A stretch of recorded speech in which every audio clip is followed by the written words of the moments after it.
ان کے اوپر آ کر سجدہ ریز ہونا، ان کے پاس بکروں کی نیاز دینا، ان کو آ کر پکارنا، ان سے اولاد مانگنا، ان سے مدد مانگنا، ان سے عزت مانگنا، ان سے فتح مانگنا، یہ سب شرک ہے، یہ جہنم میں جانے کا سبب ہے۔ ہم یہ دعوت کیوں دیتے ہیں؟ قالوا معذرۃ الی ربکم، یہ دعوت اس لیے دیتے ہیں کہ ایک گھڑی وہ آنے والی ہے، ایک دن وہ آنے والا ہے جب مالک کے دربار میں کھڑے ہوں گے، اللہ کے دربار میں ہوں گے، اللہ ہم سے سوال کرے گا تو ہم اللہ کے سامنے معذرت پیش کر سکیں گے، ہم اللہ کے سامنے کم از کم یہ ہیلا کر سکیں گے، ہم اللہ کے سامنے یہ حجت کر سکیں گے، اللہ ہم نے ان کو منع کیا تھا کہ قبروں پر قبروں پر مزاروں پر میلے نہ لگایا کرو، اللہ ہم نے انہیں منع کیا تھا علی کو مشکل کشا نہ کہا کرو، اللہ ہم نے منع کیا تھا محرم کے اندر تعزیے نہ نکالا کرو، اللہ کے رسول کے اہل و عیال کو مشکل کشا نہ سمجھا کرو، ہم نے ان کو شرک کرنے سے منع کیا تھا، ہم نے ان کو بدعت کرنے سے منع کیا تھا، ہم نے ان کو اپنے گھر پہ ڈش اینٹینے لگانے سے منع کیا تھا، ہم نے ان کو غیبتیں کرنے سے منع کیا تھا،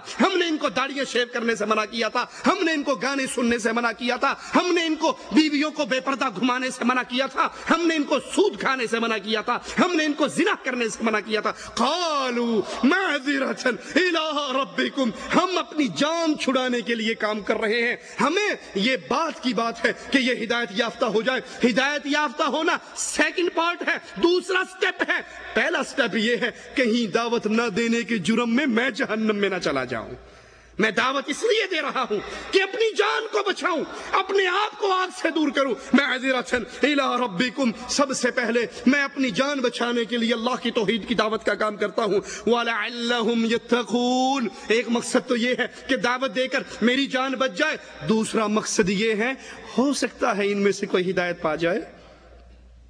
یاد کرو اللہ کی قسم، علی وجہ البصیرہ یہ بات کہہ رہا ہوں، قیامت کے دن بہت سے لوگ ہوں گے جو نیکوکار ہوں گے، لیکن ہو سکتا ہے گناہگاروں کے ہاتھ ان کے گلے میں ہوں۔ میں جذبات میں آ کر نہیں کہہ رہا، علی وجہ البصیرہ کہہ رہا، ہو سکتا ہے قیامت کے دن ایسے نیکوکار جن کے گلوں میں مشرکوں کے، بدعتیوں کے، گناہگاروں کے ہاتھ ان کے گریبان کو پکڑے ہوئے اللہ کے دربار میں اپنے حق کا سوال کریں گے۔ ہو سکتا ہے وہ کہیں اللہ میں اس بندے کا پڑوسی تھا، میرا بچہ رات کو 12 بجے بیمار ہو جاتا، میں اس کو فون کرتا، یہ گاڑی نکال کے آ جاتا اور میرے بچے کو ہسپتال لے جاتا، اللہ میرے بیٹے کی شادی ہوئی یوں لگا جیسے اس کے بیٹے کی شادی ہو رہی ہو، اتنا اس نے ہمارے ساتھ تعاون کیا، اللہ مجھے پیسوں کی ضرورت ہوتی میرا بھائی بن کے مجھے قرضہ دیتا، میرے بچے سکول میں کمزور تھے، اس کی بیوی نے کہا میرے گھر بھیج دیا کرو ٹیوشن، بغیر پیسوں کے میں پڑھا دیا کروں گی۔ اللہ دنیا کا کوئی مسئلہ نہیں تھا جس میں میرا یہ سپورٹر نہ بنتا ہو، جس میں میرا یہ ساتھی نہ بنتا ہو، لیکن اے اللہ ہمارے گھر سے ہر 11ویں کی تاریخ کو بابے کے نام پہ سبیل لگتی تھی، یہ دیکھتا تھا، اے اللہ اس نے مجھے کبھی منع نہیں کیا، اے اللہ اس نے مجھے کبھی منع نہیں کیا، اس نے میرے سامنے کبھی تیری توحید کی باتیں نہیں کی، دنیا کے ہر مسئلے میں میری مدد کی، لیکن دین کی بات اس نے مجھے کبھی نہیں سنائی اور کبھی نہیں بتائی، مجھے اس سے بدلہ لے کر دے۔ کیا خیال ہے ہمارا اس دربار میں کیا جواب ہوگا؟ کتنے ہی وہ لوگ ہیں جن کی آپ اور میں ہر مسئلے میں مدد کرتے ہیں، لیکن ان کے شرک اکبر کو دیکھ کر، ان کے گناہوں کو دیکھ کر، ان کی خطاؤں کو دیکھ کر، دین اسلام پہ چلنے والی چھریوں کو دیکھ کر ہم اپنے مفادات کے لیے خاموش ہو جاتے ہیں اور ان کو دعوت نہیں دیتے۔ دعوت دینے کا طریقہ کیا ہے؟ سب سے پہلے اپنے اقربا کو، اپنے قریبی رشتہ داروں کو دعوت دیجئے۔ وَأَنذِرْ عَشِيرَتَكَ الْأَقْرَبِينَ، اب رسول صلی اللہ علیہ وسلم کو اللہ نے یہی کہا کہ اپنے قریبیوں کو دعوت دیجئے۔ اللہ کے نبی نے اپنے چچا عباس کو، اپنی پھوپھی کو، اپنی بیٹی کو، بنو ہاشم کو، قریشیوں کو، مکے والوں کو، اپنے قریبیوں کو دعوت دی۔ بیٹی سے کہا بیٹی جو تیرا جی چاہتا ہے میرے مال میں سے لے جا، لیکن عمل کرنا، اگر پکڑی گئی اللہ کے دربار میں تو میں تجھے چھڑا نہیں سکوں گا، میں تیری مدد وہاں پہ نہیں کر سکوں گا۔ فردی دعوت دی جائے۔ رسول اللہ صلی اللہ علیہ وسلم نے فردی دعوت بھی دی، ایک آدمی کو پکڑ کے بھی دعوت دی، اور اجتماعی دعوت دی جائے۔ اللہ کے نبی نے اپنے گھر میں بلا کر گوشت کھلا کر، دودھ پلا کر، ان کی دعوت کر کے، ان کی خاطر مدارت کر کے بھی ان کو دعوت دی۔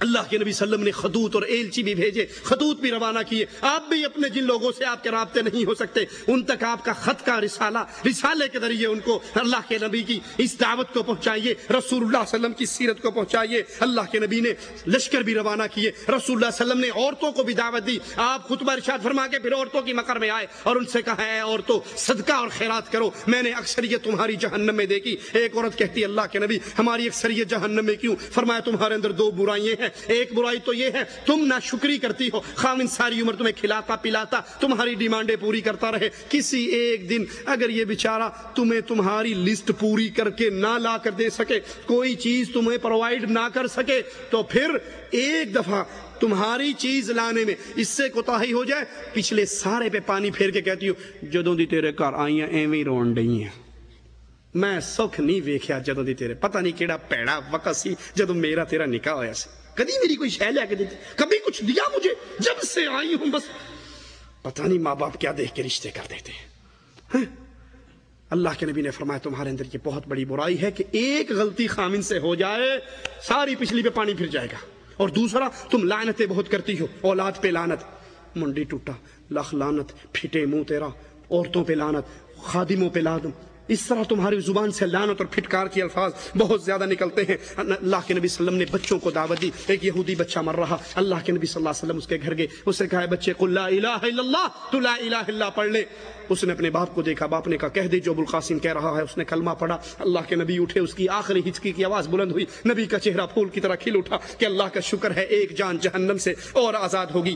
اس دعوت سے ملتا کیا ہے؟ انسان کا ایمان پورا ہوتا ہے، مومن کے ایمان کی تکمیل ہوتی ہے۔ التائبون العابدون الحامدون السائحون الراكعون الساجدون الآمرون بالمعروف والناهون عن المنکر والحافظون لحدود اللہ وبشر المؤمنین، وہ ایسے ہیں جو توبہ کرنے والے، عبادت کرنے والے، حمد کرنے والے، روزہ رکھنے والے، یا اللہ کی راہ میں سفر کرنے والے، رکوع اور سجدہ کرنے والے، نیک باتوں کی تعلیم دینے والے، بری باتوں سے باز رکھنے والے، اللہ کی حدود کا خیال رکھنے والے، اور ایسے مومنوں کو آپ خوشخبری دیں۔ تو دعوت کا کام کرنے والے ان کے لیے مومن ہونے کی گارنٹی ہے، وہ اہل ایمان میں سے ہیں انشاءاللہ۔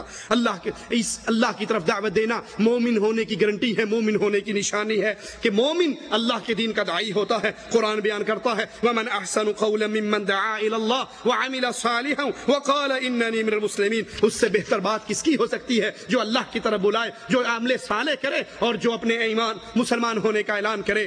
حکومت اور شوکت کا حصول اسی دعوت کے ذریعے ہوتا ہے۔ الذین ان مکناہم فی الارض اقاموا الصلاة وآتوا الزکاة وامروا بالمعروف وَنَهُوا عَنِ الْمُنْكَرِ وَلِلَّهِ عَاقِبَةُ الْأُمُورِ۔ یہ وہ لوگ ہیں اگر ہم ان کو زمین میں حکومت دیتے ہیں، یہ نماز قائم کرتے ہیں، یہ زکوٰۃ دیتے ہیں، نیکی کا حکم دیتے ہیں اور برائی سے روکتے ہیں، یہ صالحین کی نشانی ہے دعوت کا کام کرنا۔ یؤمنون باللہ والیوم الآخر ویأمرون بالمعروف وینہون عن المنکر ویسارعون فی الخیرات وأولئک من الصالحین۔ یہ اللہ تعالیٰ پر قیامت کے دن پر ایمان رکھتے ہیں، بھلائیوں کا حکم دیتے ہیں، برائیوں سے روکتے ہیں اور بھلائیوں کے کاموں میں جلدی کرتے ہیں۔ یہ نیک بخت لوگ ہیں، یہ نیک لوگ ہیں، یہ نیک لوگ ہیں۔ فلاح و کامیابی کی ضمانت ہے یہ دعوت کا کام کرنا۔ وَلْتَكُن مِّنكُمْ أُمَّةٌ يَدْعُونَ إِلَى الْخَيْرِ وَيَأْمُرُونَ بِالْمَعْرُوفِ وَيَنْهَوْنَ عَنِ الْمُنكَرِ وَأُولَئِكَ هُمُ الْمُفْلِحُونَ۔ تم میں سے ایک جماعت ایسی ہونی چاہیے جو بھلائی کی طرف بلائے، نیکی کے کاموں کا حکم کرے، برے کاموں سے روکے، اور یہی لوگ فلاح و نجات پانے والے ہیں۔ اللہ عز و جل سے دعا ہے اللہ ہمارے گناہوں کو معاف فرمائے، اللہ ہماری خطاؤں کو معاف فرمائے، اللہ ہماری سیاہکاریوں کو معاف فرمائے۔ دعوت کا جو جذبہ صحابہ کرام کے دلوں میں تھا، اے اللہ تجھ سے تیری اسماء و صفات کا واسطہ دے کے سوال کرتے ہیں، اللہ ہمیں بھی وہی جذبات عطا فرما دے، ہم تیری توحید کی دعوت کو لے کر گلی گلی کوچے کوچے اس دعوت کو عام کریں، ہمارے دل میں یہ آگ ہو، ہمارے دل میں یہ درد ہو، ہمارے دل کے اندر یہ پیغام ایک رچ بس جائے کہ ہم نے ہر بندے کو پکڑ کر اللہ کی توحید کی دعوت دینی ہے۔ میں تقریر نہیں کر سکتا سی ڈی کے ذریعے، میں نہیں بول سکتا کیسٹ کے ذریعے، میں نہیں بتا سکتا تو کتاب کے ذریعے، کسی نہ کسی ذریعے اس کے اندر حصہ ڈالنا ہے۔ آخری بات کہہ کے بات ختم کرتا ہوں، اس کا فائدہ کیا ہوگا؟ ہمارے شیخ حافظ عبداللہ بہاولپوری رحمۃ اللہ علیہ، اللہ ان کی قبر کو جنت کا باغ بنائے، انہیں کروٹ کروٹ جنت عطا فرمائے۔ وہ کہا کرتے تھے گنا کرو تم نے کمائی کتنی کی ہے، ہم کہتے شیخ کمائی سے کیا مراد ہے؟ کہا کمائی سے مراد یہ ہے یہ دیکھا کرو تمہاری محنت، تمہاری کوشش، تمہاری دعوت سے کتنے وہ لوگ ہیں جو راہ توحید پہ آ چکے ہیں۔ کیوں کہ کہ قیامت کا دن ہوگا جب ترازو لگے گا، آپ کی نیکیاں آپ کے پلڑے میں ہوں گی، آپ کی وجہ سے، آپ کی دعوت سے، آپ کی محنت سے جتنے لوگ مواہد بنے ہوں گے ان ساروں کی زندگیاں بھی آپ کے پلڑے میں ہوں گی۔ اللہ ہمیں ان خوش نصیبوں میں شامل فرما دے۔ اقول قولی ھذا واستغفر اللہ لی ولکم ولسائر المسلمین فاستغفروہ انہ ھو الغفور الرحیم۔ اس اہل قرآن کہلانا ضروری ہے، دیوبندی کہلوانا ضروری نہیں بلکہ کہلوانا ہی نہیں چاہیے۔ کیوں؟ کیونکہ یہ اللہ کے رسول صلی اللہ علیہ وسلم کے دور میں موجود نہیں تھے۔ انڈیا کا شہر ہے نا دیوبند، بریلی بھی انڈیا کا شہر ہے۔ یہ بعد کے فرقے ہیں، ان کی طرف نسبت کرنا اہل ایمان کے لیے جائز نہیں۔ اہل قرآن سے مراد اس دور کے اندر کون ہے؟ جو حدیثوں کا انکار کرتے ہیں، پرویزی گروپ، جاوید احمد غامدی گروپ، وہ حدیثوں کا انکار کرتے ہیں، لہذا یہ بھی گمراہ فرقہ ہے۔ اہل حدیث کہلوانا ضروری ہے، کیوں؟ کیونکہ حدیث کیا ہے؟ فَبِأَيِّ حَدِيثٍ بَعْدَهُ يُؤْمِنُونَ، قرآن سارا حدیث ہے، محمد کریم کا فرمان حدیث ہے، تو سب سے پہلے قرآن و حدیث پہ عمل کرنے والے رسول اللہ صلی اللہ علیہ وسلم اور آپ کے صحابہ، تو سب سے پہلے اہل حدیث کون ہوئے؟ صحابہ۔ بلکہ بات اس سے آگے نکلے، شیخ بدیع شاہ راشدی رحمۃ اللہ علیہ سے کسی نے یہ سوال کیا تو بڑا پیارا شیخ نے جواب دیا اہل الرائے اور اہل الحدیث پہ۔ کہا سب سے پہلے اہل الحدیث فرشتے تھے، سب سے پہلا اہل الرائے شیطان تھا۔ دلیل، اللہ نے کہا آدم کو سجدہ کرو، اللہ کا حکم حدیث ہے نا، حدیث ہے، تو فرشتوں نے فوراً سجدہ کیا، وہ اہل الحدیث قرار پائے۔ شیطان نے کہا حدیث تو ٹھیک ہے آ گئی، لیکن میری رائے یہ ہے کہ میں اس سے زیادہ بہتر ہوں، یہ مٹی سے اور میں آگ سے۔ اس نے اپنی رائے پہ عمل کیا اور گمراہ ہو گیا۔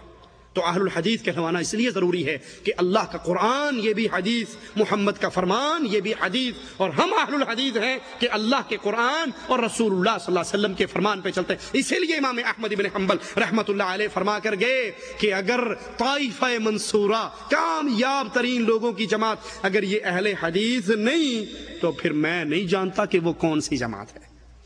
مولانا زکریا صاحب نے کون